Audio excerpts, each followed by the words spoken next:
Cara xooggan ayaa ka dhalatay markii maleeshiyaad deegaanka ah ay ku kaceen fal ka baxsan bini'aadanimada, akhlaaqda suuban iyo diinta islaamka intaba. maleeshiyaad deegaanka ah ayaa xalay laba wiil waxaa la sheegay in midkood ay dileen halka midka kalena ay u geysteen dhaawac culus kadibna ay kala baxeen xaniiyihii.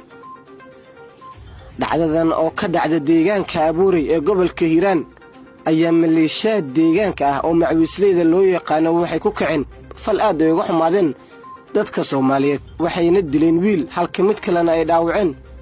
kadibna waxay ka jareen xubintii taranka iyaga oo nala baxay xaniiyahooda. arrintan ayaa timid kadib markii ballanqaad uu dhowaan sameeyey gudoomiyaha gobolka Hiiraan Cali Jeeti Cismaan, kaas oo uu sheegay in lacag abaalmarin ah uu siin doono qofkii keenay shabaab eheladooda.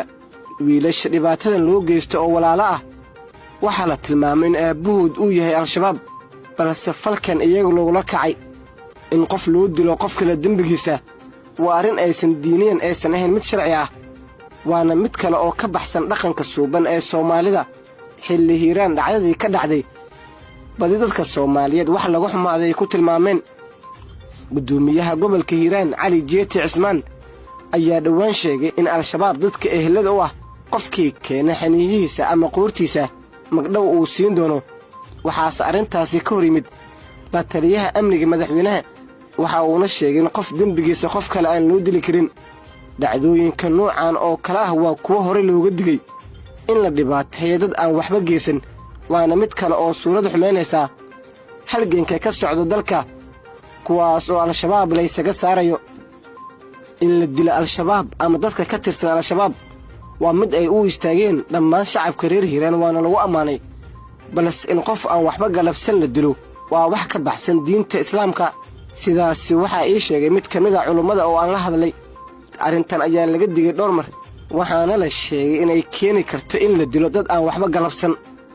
wiilasha dhibaatadan loo geysta ayaa midkood la dilay halka midka kale dhaawiciisa oo halis ah beledweynena wax looga qaban waayey Muqdisho maanta loo soo qaaday.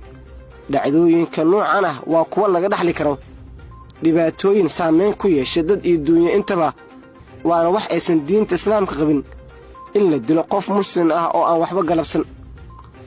kacdoonka Hiiraan iyo qaybo kale oo dalka ka socda ayuu suurada xumeynaya dhacdooyinka noocan oo kale ah, balse waa laga digayaa in mar kale ay soo laabtaan. shakhsiyaadkii falkan ku kacay waxaa la sheegay inay tageen deegaanka Yaasooman iyaga oo wata xaniiyihii ay kala baxeen wiilashii ay dileen, waxaana la tilmaamay in halkaasi ay geeyeen iyaga oo ku raadinaya abaalmarin. lama oga wax uu kaga jawaabi doono falkan gudoomiyaha gobolka Hiiraan, hase yeeshee waxaa xusid mudan in dhacdadan ay dhalisay cara xooggan.